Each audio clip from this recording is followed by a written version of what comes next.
Muito bom dia para você. Hoje a TV Diário Record News Manaus está com uma notícia que é Brasil inteiro. Hoje nós temos a presença do presidente do Tribunal Superior Eleitoral, ministro Gilmar Mendes, que vai conceder uma entrevista coletiva e nós, é claro, não vamos exibir o nosso programa A Voz do Povo e vamos direto ao nosso link da Record News Manaus, que você vai acompanhar essa entrevista coletiva ao vivo aqui pela sua TV Diário Record News Manaus. Na volta, estou comigo com o nosso repórter Jackson Nascimento. Vamos ouvir o ministro, presidente do Supremo Tribunal Eleitoral.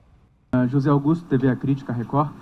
A população pode esperar, então, o senhor vai estar aqui no dia 6? Estarei aqui no dia 6.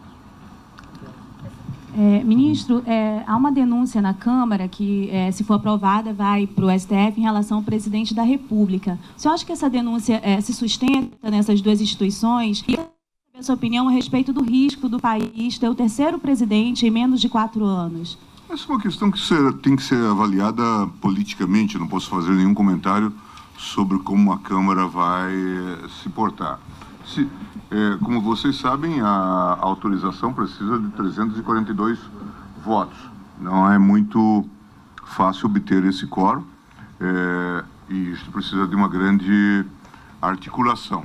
O que nós estamos vivendo, de qualquer forma, é um quadro de grande instabilidade. Independentemente da instabilidade momentânea, porque passamos, nós, em quase 30 anos de Constituição de 88, tivemos 4 presidentes, agora o 5º, e desses 4, excluído, portanto, o presidente Temer, somente 2 terminaram integralmente o mandato. Portanto, esse já é um dado de instabilidade do sistema. Tanto é que eu tenho sugerido que no bojo das reformas que estamos a discutir, pensemos num modelo parlamentarista e presidencialista, no chamado semipresidencialismo, para que possamos separar a chefia do Estado da chefia do governo. Veja que toda vez que nós temos um quadro de não governabilidade, e a gente viu bem isto logo no início do governo da presidente Dilma, do segundo governo, nós não temos outra alternativa senão o impeachment, que é extremamente traumático.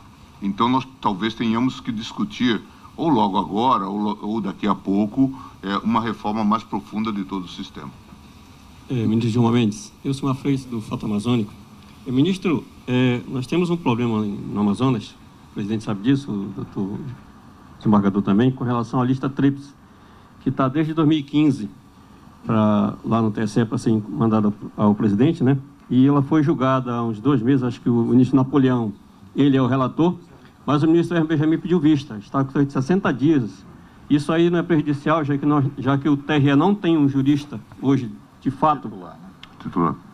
Não, sempre temos os juízes substitutos nessas eventualidades, mas de qualquer forma eu vou registrar aí a sua manifestação e pedir providências nesse sentido de que julguemos rapidamente o tema.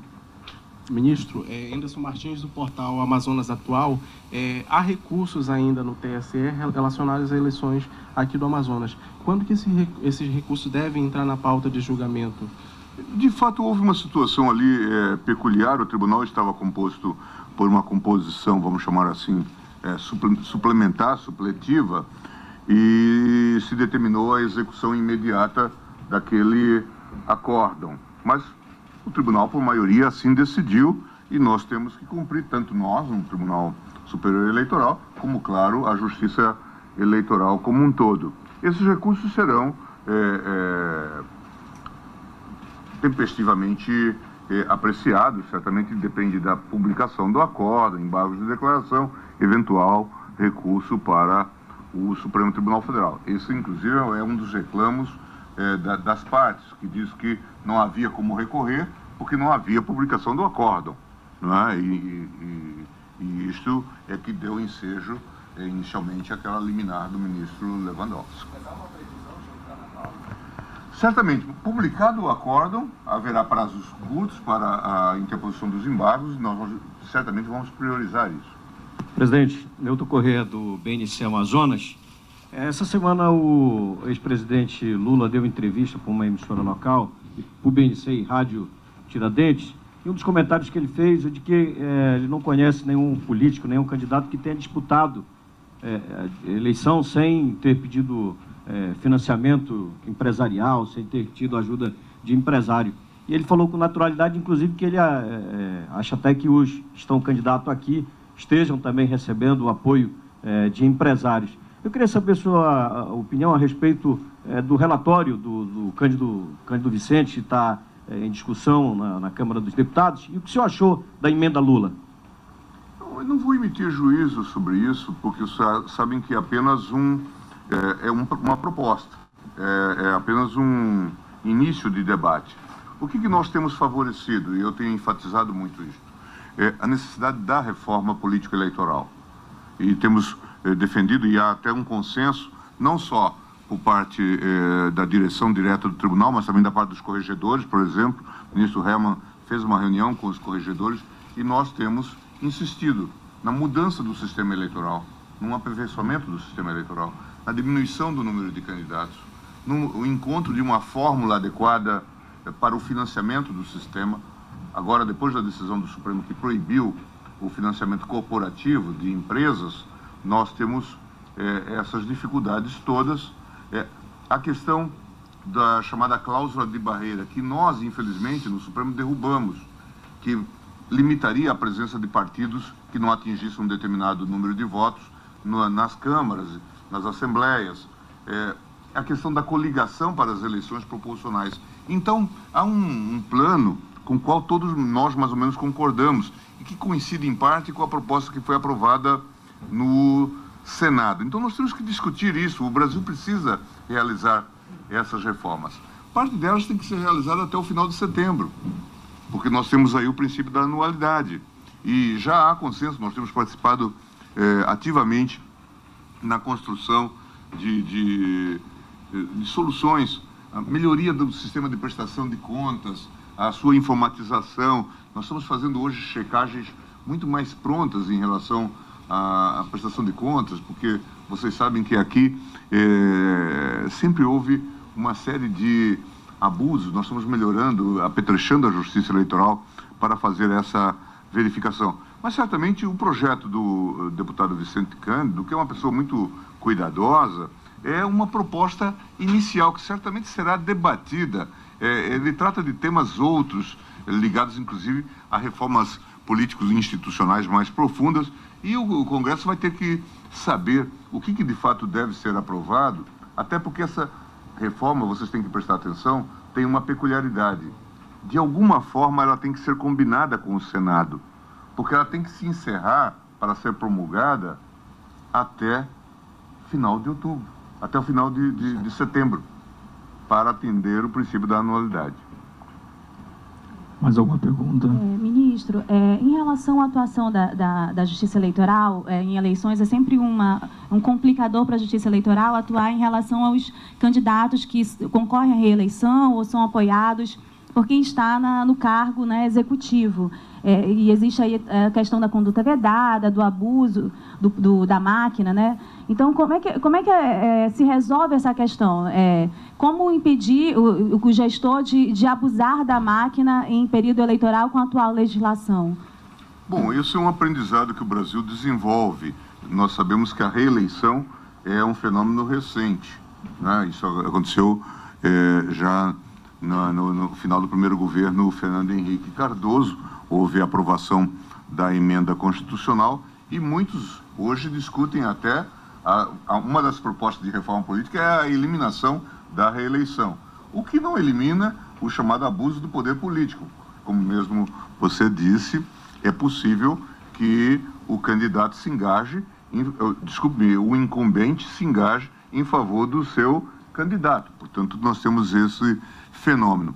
A mim me parece que a Justiça Eleitoral, aqui e acolá, tem dado boas respostas a esses fenômenos de abuso, não é? E aqui ou acolá tem caçado incumbentes, pessoas que estão no cargo, em função desses fenômenos de abuso. Recentemente nós temos um fenômeno agora do Amazonas. Nós discutimos a questão do abuso na eleição Dilma Temer, recentemente no TSE. Em suma, isso faz parte da nossa agenda. O ideal é que nós tivéssemos, talvez, mecanismos até preventivos, institucionais, que evitassem realmente, que bloqueassem essas ações. Nós estamos vivendo esse aprendizado, né? Acho que talvez nesse processo de reformas, a lei já contém muitos dos mecanismos referidos aí à conduta vendada, a questão dos convênios que ficam proibidos em determinado período, liberação de verbas. Mas essa é uma questão que talvez tenha que se desenvolver também culturalmente. É preciso que a própria política incorpore, introjete esse tipo de consciência, sabendo que há riscos, né, institucionais, inclusive, de cassação do mandato. Camila, do Jornal A Crítica. Existe alguma possibilidade do TSE julgar os embargos sobre a cassação do José Mello antes da eleição? Acho difícil, porque isso pressuporia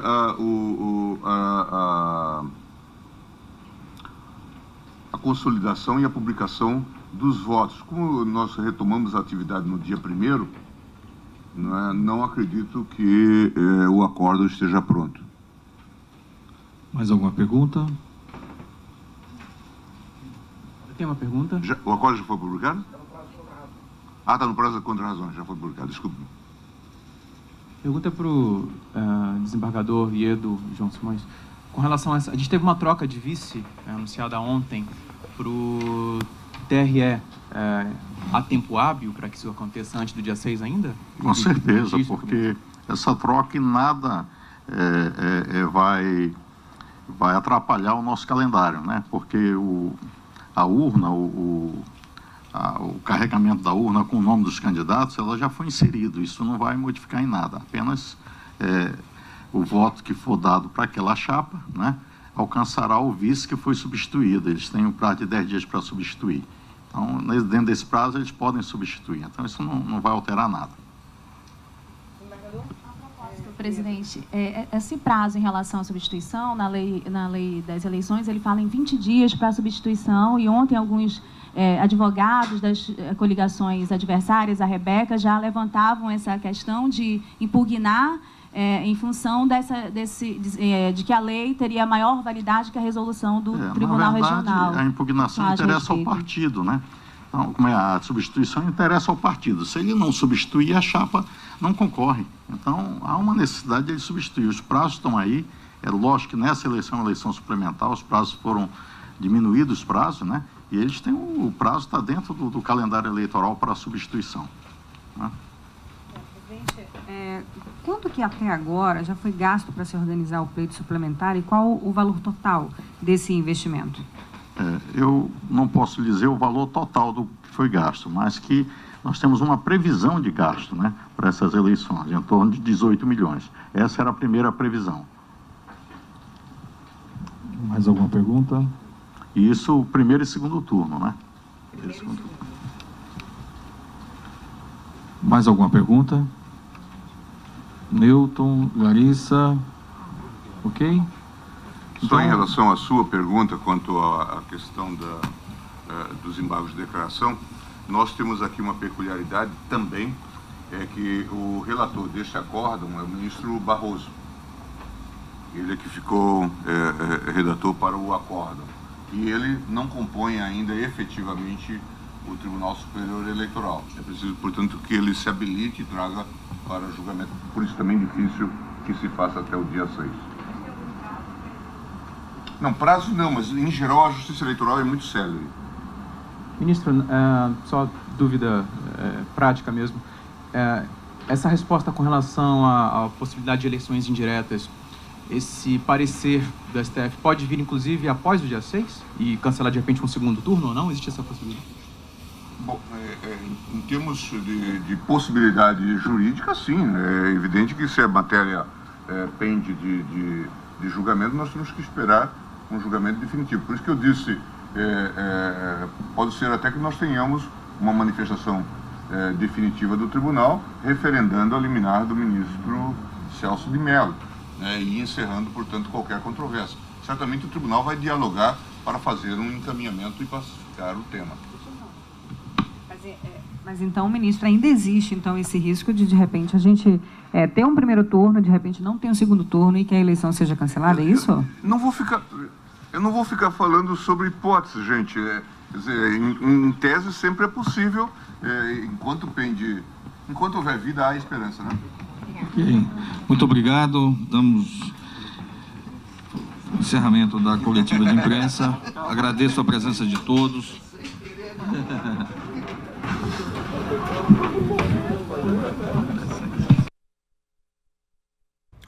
Bem, hoje é uma edição especial do programa A Voz do Povo, mediante a essas informações, né, que nós temos a visita do presidente do Tribunal Superior Eleitoral, o ministro Gilmar Mendes. E comigo, nos estúdios, Jackson Nascimento, nosso colega repórter.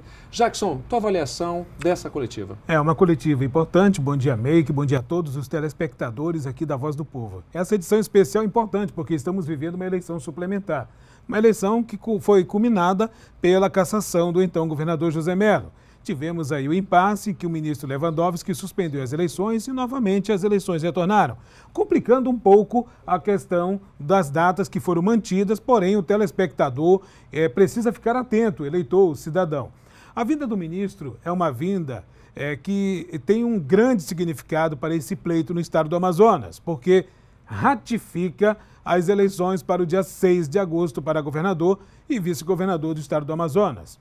E ainda dá credibilidade ao Tribunal Regional Eleitoral, que está à frente desse pleito de 2017. Nós vamos aproveitar, eu quero que você, telespectador da TV Diário, Record News Manaus, acompanhe neste momento as nossas imagens feitas pela nossa equipe da visita do ministro. Sim. Aí a gente pode conferir, Jackson Nascimento. Isso. Ministro Gilmar Mendes, presidente do Tribunal Superior Eleitoral, conhecendo a estrutura, conversando com as pessoas. Daí a gente percebe as urnas todas encaixotadas e outras também fazendo justamente os últimos ajustes. Enfim, Jackson, é uma agenda que o presidente do Superior Tribunal Eleitoral veio participar, né? Exatamente. Visitando aí a questão técnica, a equipe técnica do Tribunal Regional aqui do estado do Amazonas, né? São os locais aí onde as urnas serão encaminhadas para o interior, para as zonas eleitorais aqui da capital. A presença do ministro, como a gente observa, acompanhado do presidente do Tribunal Regional Eleitoral, desembargador Iedo, né? Ele traz um significado bastante importante. Daqui a pouco ele vai se reunir com os juízes da propaganda eleitoral, já se reuniu com a Corte do Tribunal Regional Eleitoral, a agenda dele segue, daqui a pouco haverá um almoço que será oferecido ao ministro Gilmar Mendes, né? Às 12h30, em um restaurante aqui no bairro de Adrianópolis, na capital do Amazonas. A visita dele se restringe à capital por enquanto, né? No final da tarde, o curioso dessa agenda do ministro aqui na capital, intensa, volta a se reunir com a Corte para fazer uma espécie de balanço do que ele viu desde quando pisou aqui em Manaus, né? O balanço da organização das urnas eletrônicas, o balanço até mesmo dessa coletiva, onde o ministro fica sabendo do que está sendo discutido nessa eleição suplementar, né? Os temas que são os temas polêmicos, como o caso da saída do vice da candidata Rebeca, né, que o Tribunal Regional Eleitoral impugnou sua candidatura, ou considerando ficha suja. Todos esses assuntos que o ministro tem conhecimento serão avaliados daqui a pouco numa reunião a portas fechadas com a alta corte do Tribunal Regional Eleitoral. A vinda do ministro tem um significado muito importante, não só para a Corte Regional Eleitoral, mas também para o eleitor, para o cidadão que está cansado da ida e vinda, se vai ter ou não eleição. Ratifica a eleição suplementar que é necessária neste momento, que foi convocada pela alta corte, que é o Tribunal Superior Eleitoral. Muito importante a gente ressaltar que o Amazonas, o estado do Amazonas, por conta da cassação do ex-governador José Mello, é o único estado da federação a realizar essas eleições suplementares, e o próprio presidente do Tribunal Regional Eleitoral, o desembargador Iedo Simões, falou do valor que foi disponibilizado, 18 milhões de reais. Agora você faz ideia do que é realizar uma eleição estadual, né, levando em consideração nossas distâncias geográficas. Então, toda uma logística, um desafio muito grande, mas que o TRE Amazonas já está acostumado. Jackson, e você desconfia em relação, você pode avaliar para a gente, mediante toda a tua carreira, um período que a nossa população já possa ter resultado dessas eleições? Olha só, as eleições suplementares é uma eleição atípica, extraordinária. A eleição para governador e vice-governador acontecerá em 2018, na questão ordinária. Essa eleição extraordinária, como falamos ainda há pouco, por conta da cassação do governador, então o governador José Mello, né? E nós estamos vivendo aqui um momento de campanha. Houve as coligações, as coligações foram compostas, estamos em campanha e tem um horário eleitoral. A população, aos poucos, também está tomando conhecimento do porquê dessa eleição, de quando haverá as eleições, né? Os institutos têm anunciado há dias anteriores de um percentual ainda muito grande das pessoas na dúvida se haverá ou não eleição. Haverá sim. E outra coisa, Meike Farias e telespectadores, é a primeira vez que um ministro do Tribunal Superior Eleitoral vem acompanhar uma eleição no estado do Amazonas, para você observar como é importante esse momento em que nós estamos vivendo, né? E no dia 6, quando houverá as eleições, o tribunal tem uma previsão de que até às 19 horas estará lançando o resultado do primeiro turno dessa eleição suplementar. Jackson Nascimento, você fica comigo nos estúdios. Sim, nós vamos a um breve intervalo, daqui a pouquinho a gente volta com mais informações para você.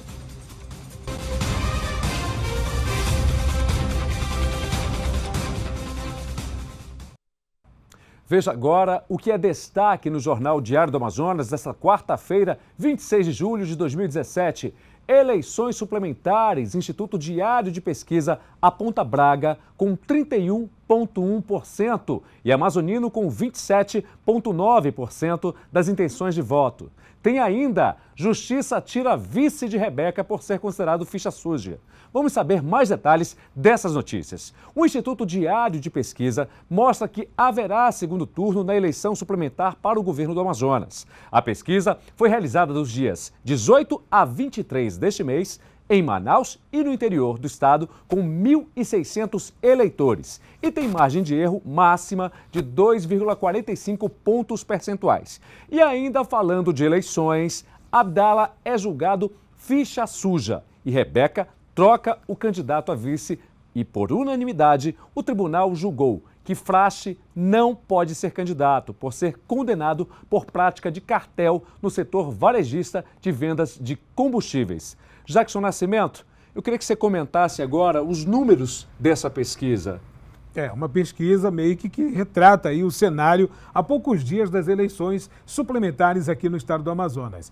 O Instituto de Pesquisas da Rede de Comunicação Diário fez essa pesquisa, esse levantamento de 18 até o dia 23 com 1.600 eleitores que refletem aí matematicamente, onde tem um responsável matemático apontando para uma margem de erro de 2,45 para mais ou para menos. Mesmo esses números ainda mantém o candidato que lidera pesquisas, o senador Eduardo Braga do PMDB, seguido de Amazonino Mendes do PDT. Observe que todas as pesquisas apontam para um segundo turno.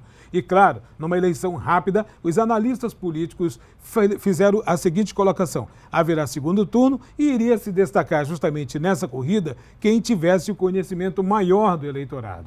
Estamos falando de 2 ex-governadores, 2 ex-prefeitos da capital do Amazonas. Estamos falando de 2 pessoas que ainda têm a lembrança do eleitor, não só na capital, na região metropolitana, mas também no interior. No eventual segundo turno, os números se repetem. Observe que há um equilíbrio entre os 2 candidatos, porque cada um tem uma trajetória à frente do executivo estadual. Isso reflete numa eleição como essa, uma eleição curta, de grande impacto e que vai se destacar principalmente aqueles que já estavam à frente do executivo, tanto da capital do estado como do governo do estado, como é o caso dos 2 candidatos que estão seguindo num curso natural para o segundo turno aqui nessa eleição suplementar. Jackson Nascimento, Abdala Frache. O caso Abdala Frache é um caso também que reflete a questão da justiça eleitoral. Estamos falando que o TRE, por unanimidade, estamos falando da Lei Ficha Limpa. Ele foi condenado por prática de cartel no setor varejista de combustíveis, por isso não podia ser candidato. Só o tempo agora dirá se isso vai refletir na candidatura da Rebeca Garcia, que tem tinha como vice o Abdala Frache. Automaticamente, a mudança também cria um impacto, né, de um marketing invertido ou não nesse momento da corrida, a próximos dias das eleições suplementares. Agora, Jackson, uma pergunta de leigo. Como é que a Assembleia Legislativa, né, que está apoiando a candidatura da Rebeca Garcia, né, o Davi Almeida, que é o governador interino do estado do Amazonas, indica Abdala Frache, que é ficha suja? Ou seja, qual é o impacto disso?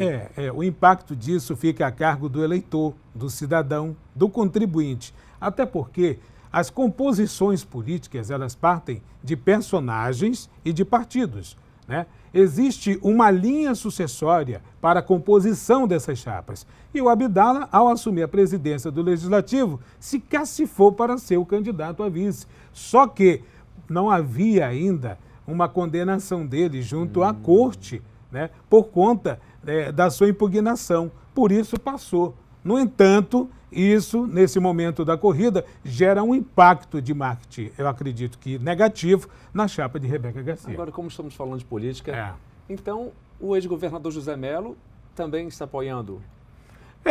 Quem que ele está apoiando? Bom, isso aí é uma incógnita, né? Mas ele, por ter tido aí quase metade do seu mandato ainda com atividades, ele não está também fora desse páreo, ou seja, fora do cenário. Não explícito, mas implícito e nos bastidores, trabalhando para justamente de um lado, para não deixar que outro assuma o poder. E o que é muito importante a gente passar para o nosso eleitor, para as pessoas que estão em casa, para o nosso público, o nosso compromisso em relação à informação, é que só está acontecendo esta eleição no Brasil inteiro, porque um governador do Amazonas, no exercício do mandato, foi cassado pela mais alta cúpula, que é o Tribunal Superior Eleitoral. Jackson. E isso aí é pela primeira vez no estado do Amazonas, um governador foi cassado. Por isso, a eleição suplementar, convocada pela mais alta corte eleitoral, que é o Tribunal Superior Eleitoral. A vinda do ministro José Mendes a Manaus no dia de hoje ratifica isso e, claro, dá a certeza de que haverá eleições no dia 6 de agosto. E aí, o que é muito importante, que é o que a gente está fazendo isso todos os dias, até por um papel de cidadania, todos os dias, que é um momento importantíssimo. Como é que se classifica essa eleição, Jackson? Olha, é uma eleição atípica, como todos analisam, mas é uma eleição também que traz a possibilidade da população, de forma soberana, eleger o seu representante. Muito se discutiu se a eleição seria direta ou indireta. Colocando essa discussão jurídica à parte, acredito que o povo tem o seu papel principal e mais soberano de escolher o seu representante, até numa forma de justiça, né? Estamos vivendo um Amazonas hoje com diversos problemas por conta da instabilidade política, da governabilidade do Estado. Isso atrapalha e muito os serviços como segurança, saúde pública, educação e os investimentos que o Estado possa ter no que diz respeito aos princípios básicos da máquina pública. Daí, definindo o governador com a vontade soberana do povo no dia 6 de agosto e possivelmente no dia 27, no segundo turno, teremos de volta os trilhos da legalidade. Não que seja legal a questão de ter um governador interinamente, mas com mais firmeza, mais segurança e principalmente representatividade com a escolha do povo que é soberano. Jackson, nós fizemos questão durante esses dias abrir o debate aqui com várias personalidades, vários setores importantíssimos, indústria, comércio, também um articulista político, um professor da Universidade Federal do Amazonas, que também trabalha com pesquisas. E o que foi levantado aqui? E aí eu te pergunto, eu quero te ouvir, Jackson Nascimento. Esse 6 de agosto define, ou pelo menos é importantíssimas essas eleições agora que vamos vivenciar para o futuro político do Amazonas apenas em alguns meses ou os próximos anos, ou os próximos 5 anos? A história por si só já registra isso. A história por si só, ela já nos deixa essa resposta, Mick. Quem senta na cadeira concorre à reeleição, desde que quando foi aprovada a reeleição em 1998, como o ministro Gilmar Mendes ainda citou, no governo de Fernando Henrique Cardoso. Ou seja, quem foi eleito agora, com certeza, num percentual não de 100%, mas de 95% a 97%, é candidato à reeleição na eleição ordinária de 2018. Por isso é importante, hoje, essa corrida e essa disputa para o governo do Estado, nessa eleição suplementar, que vai refletir, sim, na eleição ordinária de 2018 para o Estado do Amazonas. Jackson Nascimento, estamos vivendo história. Sim, é uma história. Estamos vivendo a história, participando dela.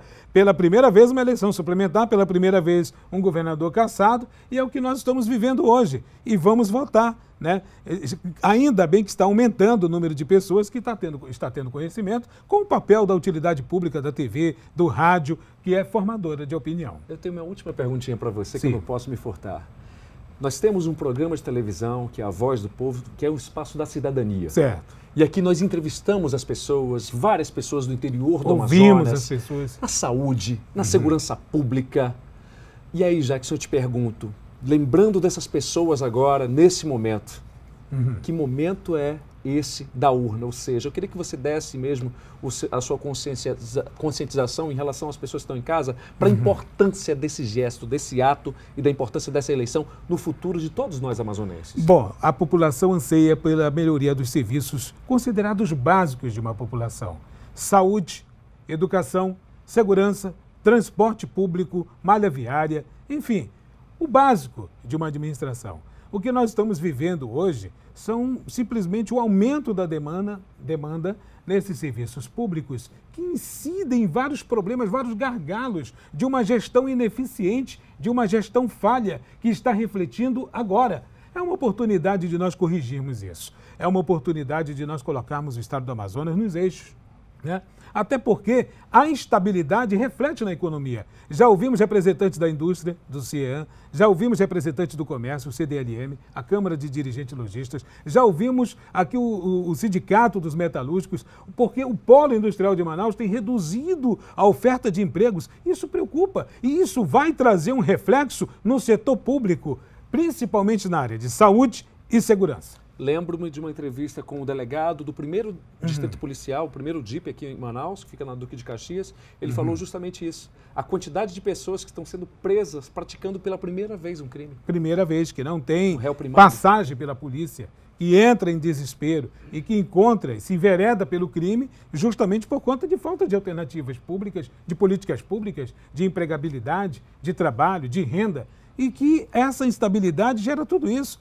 Né? O Amazonas está nessa situação por conta dessa instabilidade. Já existe uma crise nacional em todo o país. E agora, com essa instabilidade, a crise se aprofunda. E isso causa esse tipo de problema que vai lá na ponta surtir o reflexo de tudo isso, como é o caso da saúde e também da segurança pública. Muito obrigado, Jackson Nascimento, meu colega jornalista. Estamos aqui. Amanhã temos um tema importantíssimo em nosso programa, A Voz do Povo, que vamos tratar do assunto desemprego.